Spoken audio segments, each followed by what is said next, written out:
Bonjour les amis. Avez-vous le livre avec vous? Ce livre contient des histoires de la parole de Dieu. Regardez les images et écoutez l'histoire. Regarde, écoute et vis. Livre 1. Le commencement avec Dieu. Adam, un homme est créé.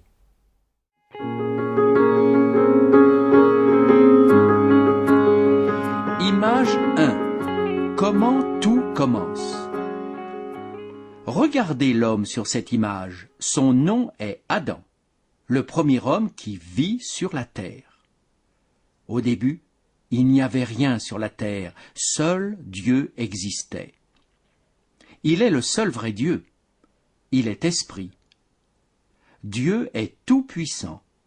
Il sait tout et il est partout. Dieu est le créateur de toutes les choses dans le ciel, sur la terre et dans la mer. Il a créé premièrement la lumière et l'appela jour, et il appela les ténèbres nuit. Il a séparé la mer de la terre et a fait pousser la végétation. Le soleil, la lune et les étoiles qu'il a créées sont apparus. Ensuite, Dieu a créé toutes les créatures qui vivent sur la terre. Finalement, Dieu a créé l'homme, Adam. Il l'a créé de la poussière de la terre.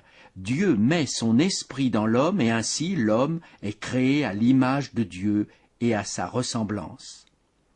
Cela veut dire que les pensées et les désirs de l'homme sont en accord avec ceux de Dieu et qu'il a la capacité d'aimer, de créer des choses utiles, qu'il a le sens de la justice et qu'il a été créé pour être en communion avec Dieu.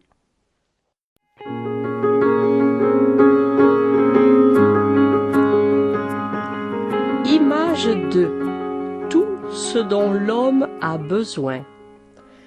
Dieu met Adam dans un jardin magnifique et lui dit de s'en occuper. Adam a toutes sortes de bonne nourriture à manger. Adam donne un nom à chacun des oiseaux et des animaux que Dieu a créés. Il y a des mâles, des femelles pour chaque sorte de créature. Aucun animal ne craint l'homme et aucun ne tue un autre. Malgré toutes ces créatures, il n'y a pas de compagne pour l'homme qui soit comme lui. Il n'a aucune aide pour être son vis-à-vis. Alors, Dieu crée une femme, comme vous le voyez sur cette image. Voici comment Dieu l'a créé. Dieu fait dormir Adam profondément. Puis, il lui prend une de ses côtes et il forme avec celle-ci une femme qu'il présente alors à l'homme éveillé. L'homme et la femme sont nus, mais ils n'en ont pas honte. Ils peuvent parler à Dieu comme on parle à un ami. Dans cet endroit merveilleux, il n'y a ni tristesse, ni mort, ni mal.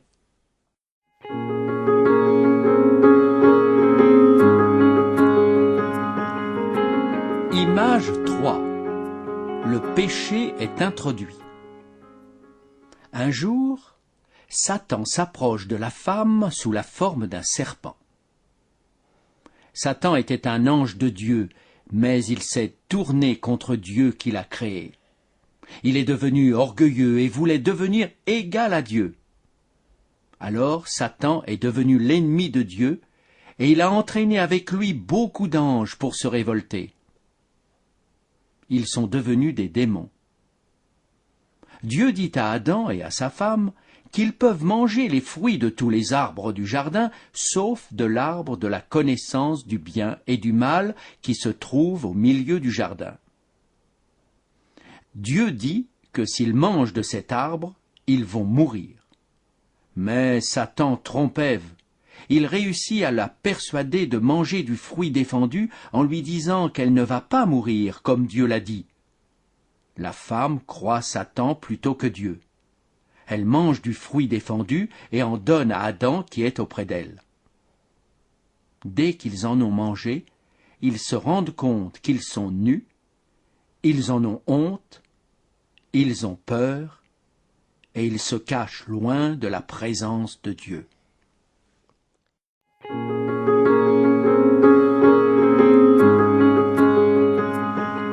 Image 4. La conséquence du péché. Sur cette image, nous voyons ce qui arrive quand Adam désobéit à Dieu. Dieu chasse Adam et sa femme hors du jardin et les empêche de manger de l'arbre de la vie pour qu'ils ne vivent pas éternellement en tant que maudits. Dieu punit aussi le serpent. Il devra ramper sur le sol et manger de la poussière. Dieu lui dit qu'un jour, un descendant de la femme lui écrasera la tête et qui lui blessera le talon. Ici, Dieu parle déjà de Jésus, qui viendra pour vaincre Satan. Dieu dit à la femme, « Je rendrai tes grossesses très pénibles. C'est avec peine que tu enfanteras. » Dieu dit aussi à Adam, « Parce que tu as mangé de l'arbre dont je t'avais défendu de manger, le sol sera maudit à cause de toi. C'est avec beaucoup de labeur que tu tireras ta nourriture tous les jours de ta vie, et à la sueur de ton front, tu gagneras ton pain. » Adam nomme la femme Ève, ce qui veut dire vie. Elle a des enfants. Adam et Ève sont les ancêtres de tous les humains. Ainsi, chaque personne depuis ce jour-là a une nature pécheresse et elle est séparée de Dieu. Nous avons tous désobéi à Dieu, ce qui veut dire que nous avons péché. Le résultat ou le salaire du péché, c'est la mort. Mais il y a de l'espoir. Dieu promet qu'un jour, il va envoyer un homme, son fils, pour vaincre Satan et la mort et le péché. Cet homme, c'est le Seigneur Jésus-Christ.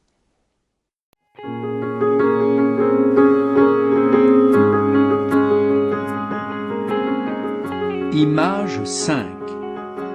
Noé, un homme juste.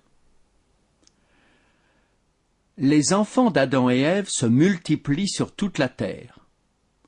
Ils suivent de plus en plus le chemin de Satan et du mal. Alors, Dieu regrette d'avoir créé l'homme.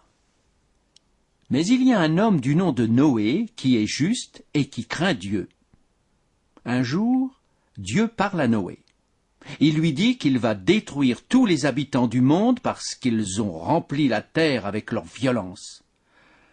Dieu dit à Noé de construire un bateau pour les mettre à l'abri du déluge qui va venir et pour les sauver.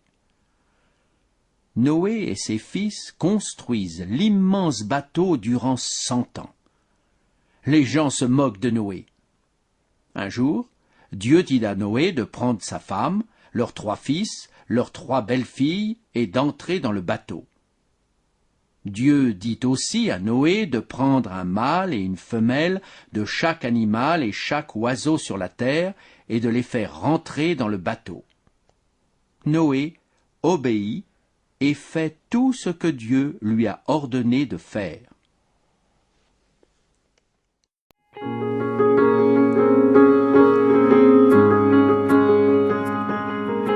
Image 6. Le déluge arrive. Regardez bien. Dieu accomplit toujours sa parole. Il exécute tout ce qu'il a annoncé. Noé, sa famille et tous les animaux désignés par Dieu entrent dans le bateau. Dieu lui-même ferme la porte derrière eux. 7 jours après, la pluie commence à tomber. Il pleut pendant 40 jours et 40 nuits, et l'eau jaillit aussi de dessous le sol. Toute la terre est recouverte par les eaux du déluge. Tous les êtres vivants, les hommes, les femmes, les enfants, les animaux et les oiseaux meurent, sauf ceux qui sont dans le bateau. Mais les gens ne changent pas. Aujourd'hui, ils sont encore pécheurs. Ils suivent toujours Satan. Ils refusent d'écouter Dieu. Dieu nous dit dans son livre, la Bible, qu'un jour il reviendra pour juger la méchanceté de tous les êtres humains. Cependant, pour tous ceux qui croient en lui et qui lui obéissent, Dieu a prévu un moyen pour les sauver du jugement qui arrivera ce jour-là. Celui qui nous sauve du jugement, c'est le Seigneur Jésus.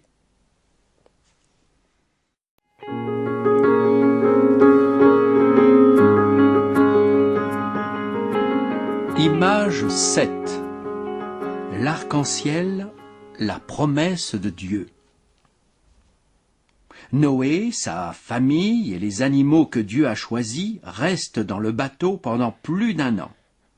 Finalement, la pluie cesse et la terre commence à sécher. Noé et sa famille, avec les animaux, sortent du bateau. Puis Noé construit un autel à Dieu. Il sacrifie à Dieu des animaux sur l'autel. Dieu accepte cette offrande. Ensuite, Dieu met un arc dans le ciel, et il dit, « Quand l'arc paraîtra dans la nuée, je me souviendrai de mon alliance entre moi et vous, et les eaux ne se transformeront plus en déluge pour détruire toute chair. » Quand vous voyez l'arc-en-ciel, souvenez-vous de la promesse de Dieu, mais souvenez-vous aussi que Dieu viendra encore une fois pour juger le monde. Cette fois-ci, il détruira le monde par le feu. Ceux qui croient en Dieu n'ont pas besoin d'avoir peur. Suivez le Seigneur Jésus-Christ, le Sauveur, le Messie, et vous serez sauvés.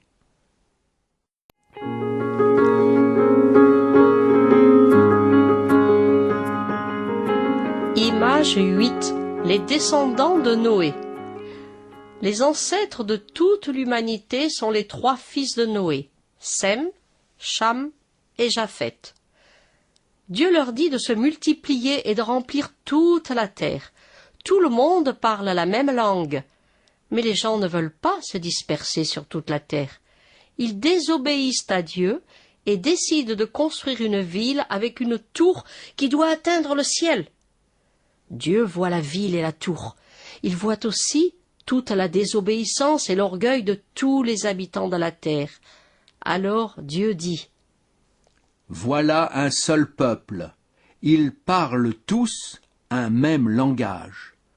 Descendons et là, confondons leur langage, afin qu'ils ne se comprennent plus les uns les autres. » Les gens ne peuvent plus se comprendre. Alors ils cessent de construire la ville, et Dieu les disperse dans le monde entier. Si nous avons aujourd'hui autant de langues différentes qui nous séparent les uns des autres, c'est à cause de la désobéissance des hommes. Le péché, c'est de désobéir à Dieu. Si nous ne croyons pas Dieu, et si nous lui désobéissons, nous sommes séparés de lui, et nous avons aussi des problèmes avec nos semblables.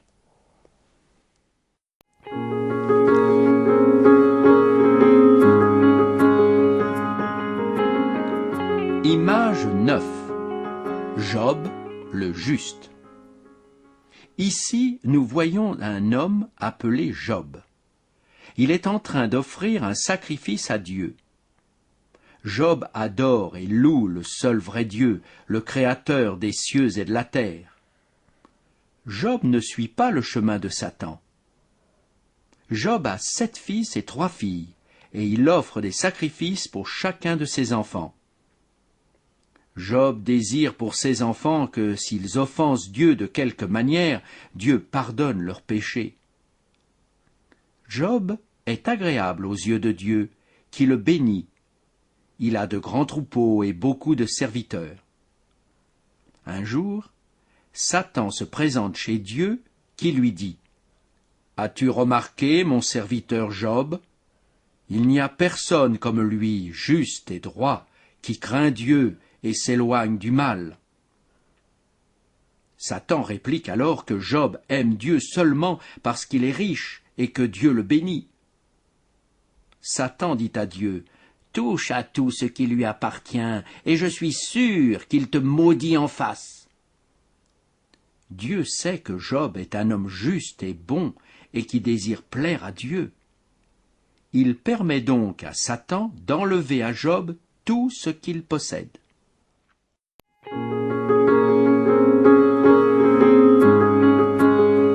Image 10.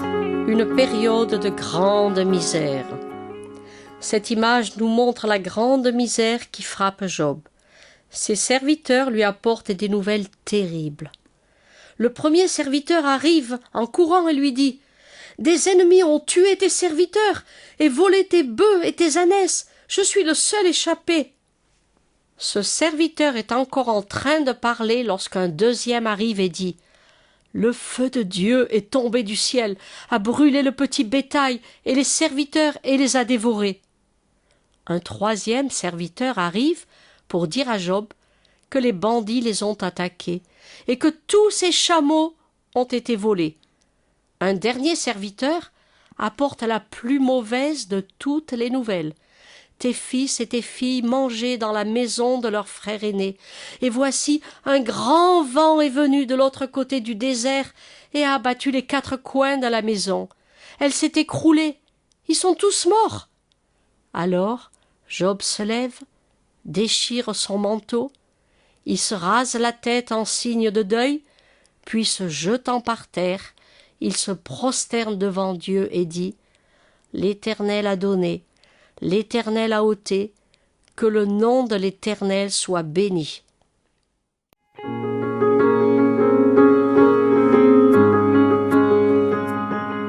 Image 11. Job souffre.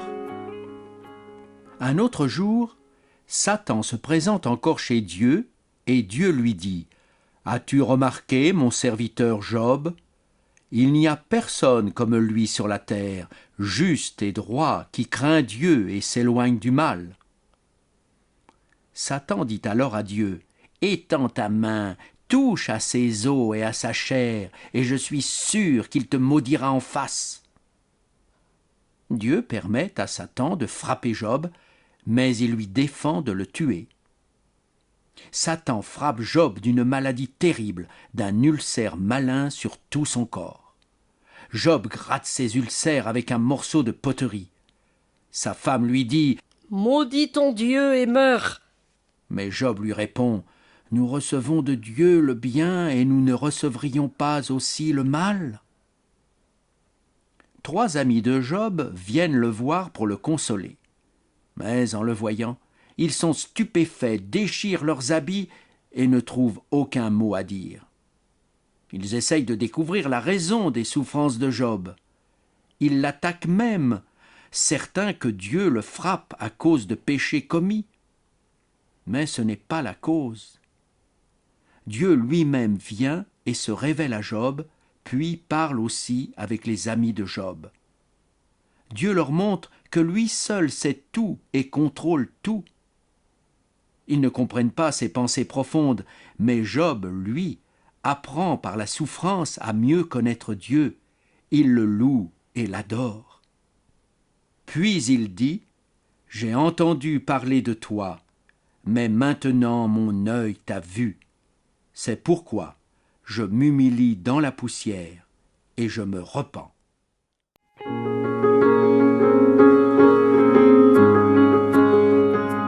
Image 12. Job est comblé à nouveau. Sur cette image, nous voyons que Job est de nouveau riche et en bonne santé. Voici comment cela se passe.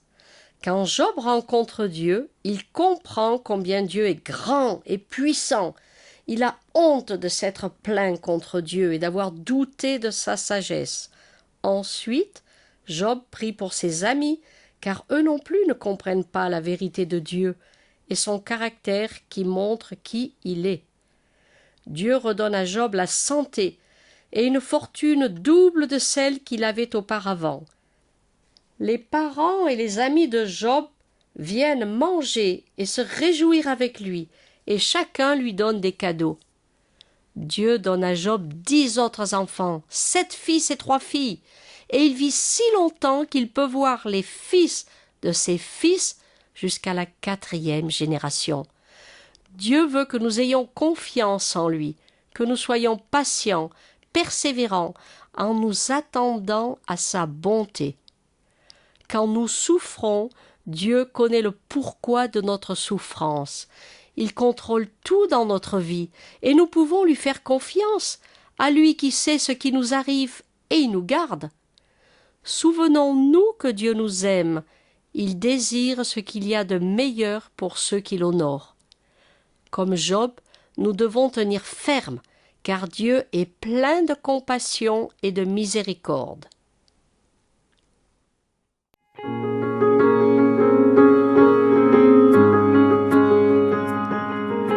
Image 13. Abraham obéit à Dieu.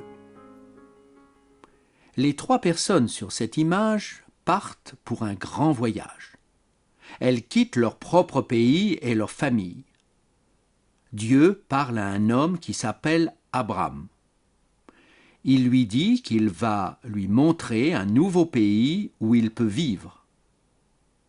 La femme d'Abraham, Sarah, son neveu Lot et ses serviteurs l'accompagnent. Ils emportent avec eux tous leurs biens. Quand ils arrivent dans le pays appelé Canaan, Dieu apparaît à Abraham et lui dit « Je donnerai ce pays à ta descendance pour toujours ». La vie est dure dans le nouveau pays, car il y a une famine. Abraham et ses gens doivent partir et aller dans un autre pays pour trouver à manger. Après la famine, ils retournent dans le pays où Dieu leur avait dit d'aller, le pays de Canaan, parce qu'ils croient en Dieu et parce qu'ils ont confiance dans ses promesses.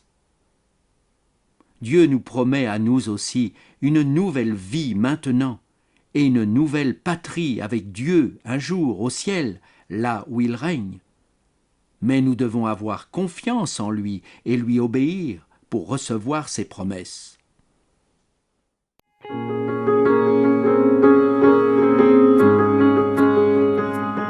Image 14. Le choix de Lot. Abraham et Lot sont devenus très riches. Ils ont tellement de troupeaux que les pâturages ne suffisent plus pour tous les animaux. Les bergers d'Abraham se disputent avec les bergers de Lot. Alors Abraham dit à Lot, « Qu'il n'y ait pas, je te prie, de dispute entre moi et toi, ni entre mes bergers et tes bergers, car nous sommes frères. Tout le pays est devant toi, séparons-nous. Si tu vas à gauche, j'irai à droite. Si tu vas à droite, j'irai à gauche. » Sur l'image, vous pouvez voir que Lot montre à Abraham ce qu'il choisit pour lui-même. Il veut habiter la vallée de la rivière du Jourdain, car elle est bien arrosée et fertile comme un beau jardin de l'Éternel. Lot habite dans les villes de la plaine et dresse ses tentes jusqu'à Sodome. Les gens de Sodome sont mauvais, très mauvais et pécheurs devant Dieu. Abraham reste dans le pays de Canaan que Dieu lui a montré. Dieu lui dit « Lève les yeux, car tout le pays que tu vois, je te le donnerai à toi et à ta descendance pour toujours. » Parfois, nous pouvons croire que d'autres réussissent mieux que nous dans la vie. Mais comme Abraham, faisons confiance à Dieu, car il prend soin de nous.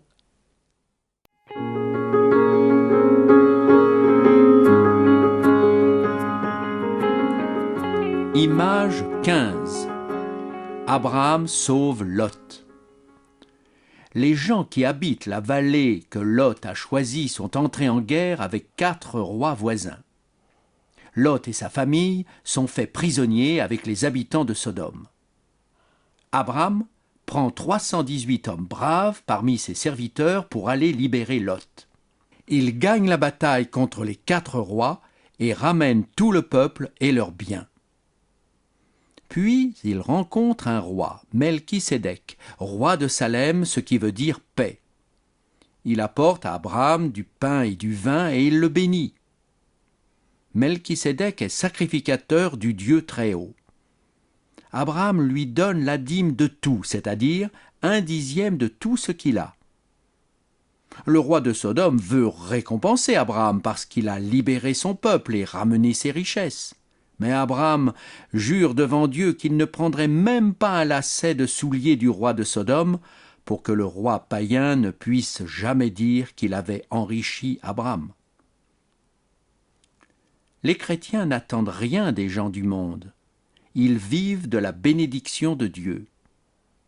Melchisédek est semblable au Seigneur Jésus-Christ, le Fils de Dieu.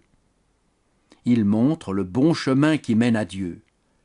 Le Seigneur Jésus nous accorde le pardon de nos péchés, la faveur de Dieu et la paix, mais nous demande aussi de nous séparer des voies de Satan.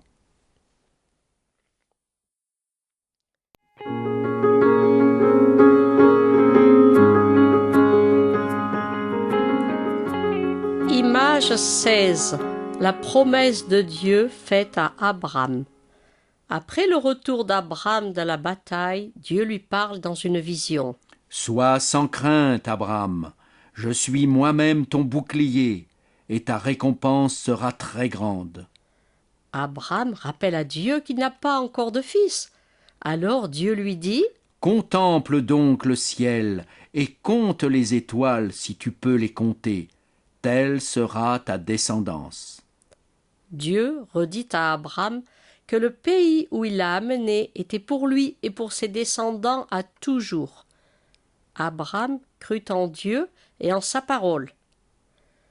Dieu veut que nous croyions aussi en lui et que nous obéissions à ce qu'il nous dit dans sa parole, la Bible. Nous aussi nous pouvons recevoir les promesses qu'il nous a données dans sa parole.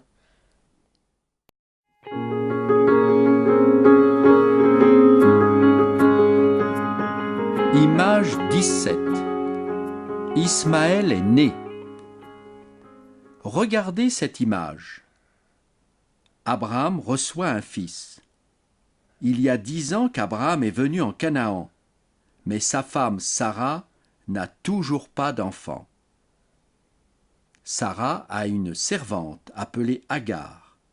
Du temps de Sarah, une femme qui n'avait pas d'enfant donnait parfois une servante à son mari pour avoir un enfant par elle comme son héritier. Sarah donne donc sa servante Agar à Abraham, et Agar a un fils appelé Ismaël. Agar alors méprise Sarah, et celle-ci commence à la maltraiter. Agar s'enfuit, mais un ange vient vers elle. Il lui dit de retourner chez Sarah et de s'humilier. En même temps, il lui dit qu'Ismaël deviendra un peuple nombreux. Ismaël est le père des peuples arabes. Parfois, nous essayons d'agir à notre manière. Cela peut provoquer des souffrances et de la peine à beaucoup de gens. Si Dieu n'agit pas aussi vite et comme nous le voudrions, nous devons lui faire confiance et attendre qu'il agisse selon son plan.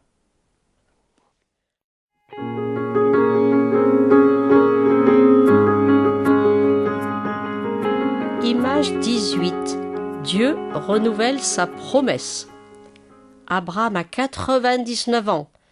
Dieu fait une alliance avec lui et pour la marquer, il change le nom d'Abraham en Abraham et lui ordonne la circoncision. Un jour, 3 visiteurs arrivent. Ce sont des messagers de Dieu. Abraham les accueille, leur sert à manger. Les hommes demandent à Abraham « Où est ta femme, Sarah ?» Abraham répond « Elle est là, dans la tente. » Un des hommes dit « Je reviendrai vers toi l'année prochaine. Voici que Sarah, ta femme, aura un fils. » Sarah écoute à l'entrée de la tente. Elle rit en elle-même parce qu'elle est vieille et plus en état d'avoir un enfant. Dieu dit « Pourquoi Sarah a-t-elle ri ? Y a-t-il rien qui soit étonnant de la part de l'Éternel ? Sarah aura un fils. » Dieu tient toujours ses promesses. Rien n'est trop difficile pour lui.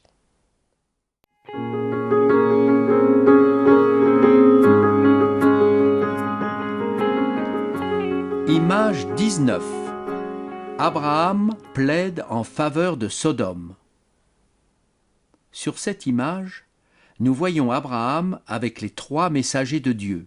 2 sont en train de partir, et le 3e dit à Abraham qu'ils vont détruire la ville de Sodome parce que ses habitants sont très méchants. Abraham se souvient de Lot et demande si Dieu va détruire le juste avec le méchant. Il sait que le juge de toute la terre agit selon la justice. Abraham se met à implorer Dieu pour qu'il sauve Sodome à cause de Lot. Il demande à Dieu s'il détruira la ville, s'il s'y trouve 50 personnes justes ou bonnes. Dieu lui dit qu'il pardonnera. Puis Abraham demande ce que Dieu fera s'il y a 45 justes, puis 40, 30, 20 et enfin seulement 10. Dieu est prêt à pardonner à toute la ville s'il y a 10 justes.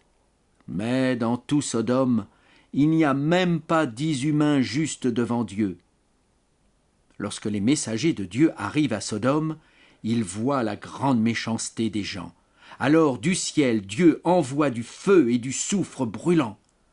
Sodome et tous ses méchants habitants sont détruits. Lot et ses 2 filles sont sauvées, car Abraham a imploré Dieu en leur faveur. La femme de Lot désobéit à Dieu. En effet, Dieu lui avait défendu de regarder en arrière, mais elle le fait et devient une statue de sel.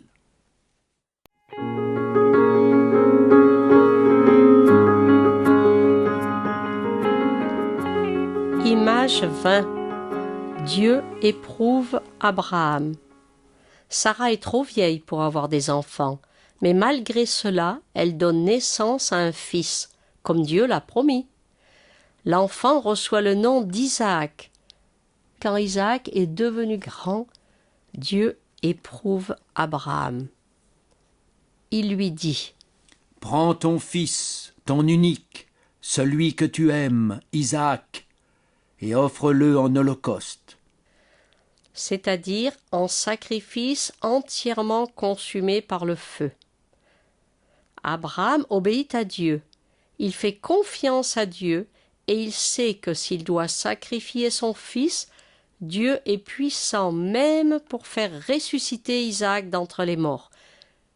Il est prêt à sacrifier Isaac, mais au moment où Abraham va tuer Isaac, l'ange de l'Éternel lui dit : « Abraham, Abraham, n'étends pas ta main sur le jeune homme et ne lui fais rien, car j'ai reconnu maintenant que tu crains Dieu et que tu ne m'as pas refusé ton fils, ton unique. » Abraham lève les yeux et voit un bélier retenu dans un buisson par les cornes.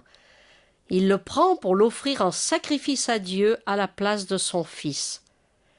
Parce qu'Abraham aime Dieu plus que son fils et qu'il lui obéit, Dieu lui dit qu'il va le bénir avec une descendance nombreuse comme les étoiles du ciel et comme le sable qui est au bord de la mer.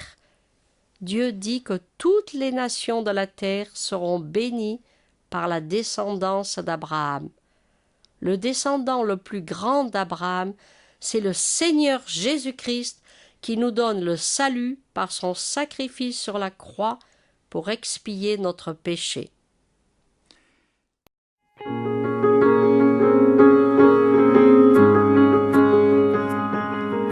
Image 21. Une femme pour Isaac. Abraham est maintenant très âgé. Il appelle le serviteur le plus ancien de sa maison et lui fait jurer par l'Éternel, le Dieu du ciel et de la terre, et lui dit : « Tu iras dans mon pays prendre une femme pour mon fils Isaac. » Abraham ne veut pas que son fils quitte la terre promise, ni qu'il ait pour femme une des mauvaises filles du pays. Le serviteur obéit. Il part dans la ville où vit le frère d'Abraham. Là, il demande à Dieu de lui donner un signe. À ce moment, une belle jeune fille sort de la ville pour puiser de l'eau. Elle s'appelle Rebecca. Elle propose de tirer de l'eau du puits pour le serviteur d'Abraham et pour ses 10 chameaux. Le serviteur, étonné de voir que Dieu répond à sa prière, la laisse faire ce dur travail. Il est certain d'avoir trouvé la femme qu'il cherche pour Isaac. En parlant à Rebecca, il découvre qu'elle est la petite fille de Nachor, le frère d'Abraham. Le serviteur loue Dieu qui a répondu à sa prière en le conduisant dans la famille de son maître. Rebecca revient avec le serviteur d'Abraham et devient ainsi la femme d'Isaac. Abraham meurt à l'âge de 175 ans. Abraham et Sarah ont eu un fils parce qu'ils ont cru Dieu. Quand il fait une promesse, Dieu est fidèle et il agit selon ses promesses. À cause de la foi d'Abraham, Dieu l'a béni ainsi que toute sa descendance.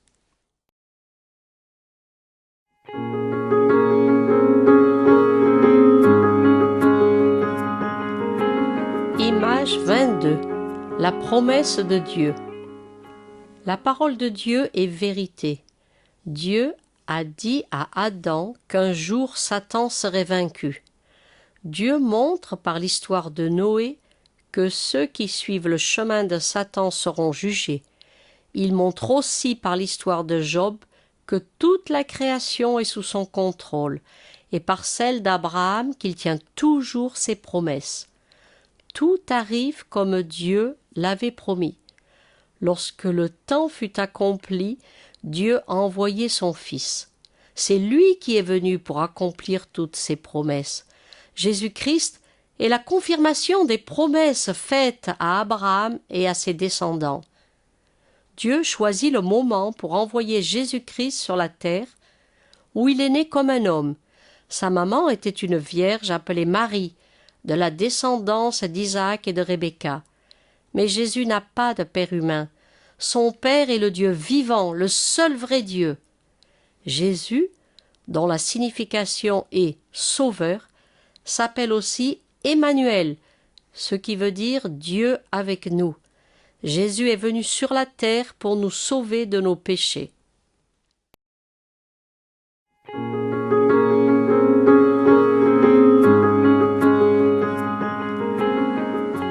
Image 23. Jésus est mort pour nous. Jésus grandit et devient un homme. Il parle de Dieu aux gens et il leur apprend à marcher sur son chemin. Il fait beaucoup de miracles pour montrer qu'il vient de Dieu, mais les méchants refusent de l'accepter comme l'envoyé de Dieu. Ils tuent Jésus en le clouant sur une croix. Sur l'image, vous voyez un soldat qui va percer le côté de Jésus avec une lance pour être sûr qu'il est bien mort. Vous vous souvenez que Dieu avait donné un bélier pour être sacrifié à la place d'Isaac, le fils unique d'Abraham. Il n'y a pas d'animal qui puisse prendre la place de Jésus. Dieu a donné son Fils unique comme sacrifice parfait pour les péchés du monde entier. Le péché d'Adam a séparé tous les hommes de Dieu. Même si nous menons une vie qui a l'air juste devant les autres gens, même si nous paraissons très religieux, notre péché nous sépare de Dieu. Jésus est le seul sacrifice que Dieu accepte pour nos péchés. Jésus-Christ est le seul médiateur entre Dieu et nous. Jésus est le chemin du salut, la voie de retour à Dieu. Il n'y en a pas d'autre. Vous vous souvenez de la promesse que Dieu avait faite à Abraham il y a très longtemps? Dieu avait dit « Toutes les nations de la terre se diront bénies par ta descendance ». En effet, la bénédiction d'Abraham se trouve en Jésus-Christ qui est mort pour que nous ayons sa vie en nous par son Saint-Esprit.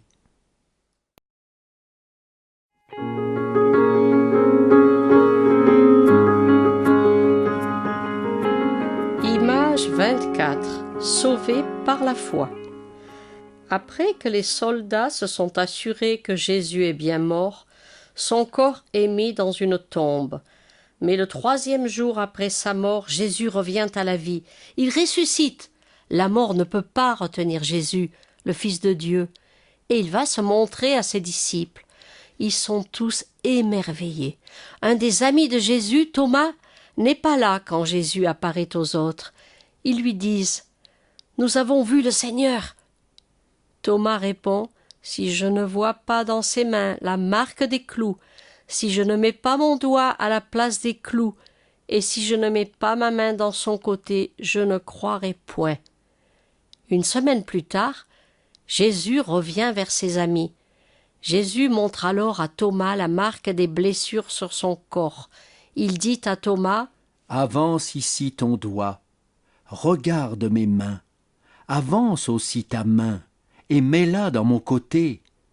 Ne sois pas incrédule, mais crois. » Puis, Jésus dit une parole en pensant à nous. « Heureux ceux qui n'ont pas vu et qui ont cru. » Ne soyons pas comme Thomas, qui doute, soyons comme Abraham qui croit en Dieu et qui devient l'ami de Dieu. Les vrais descendants d'Abraham sont ceux qui mettent leur confiance en Dieu. C'est en croyant au Seigneur Jésus que nous sommes sauvés et recevons la vie éternelle avec Dieu.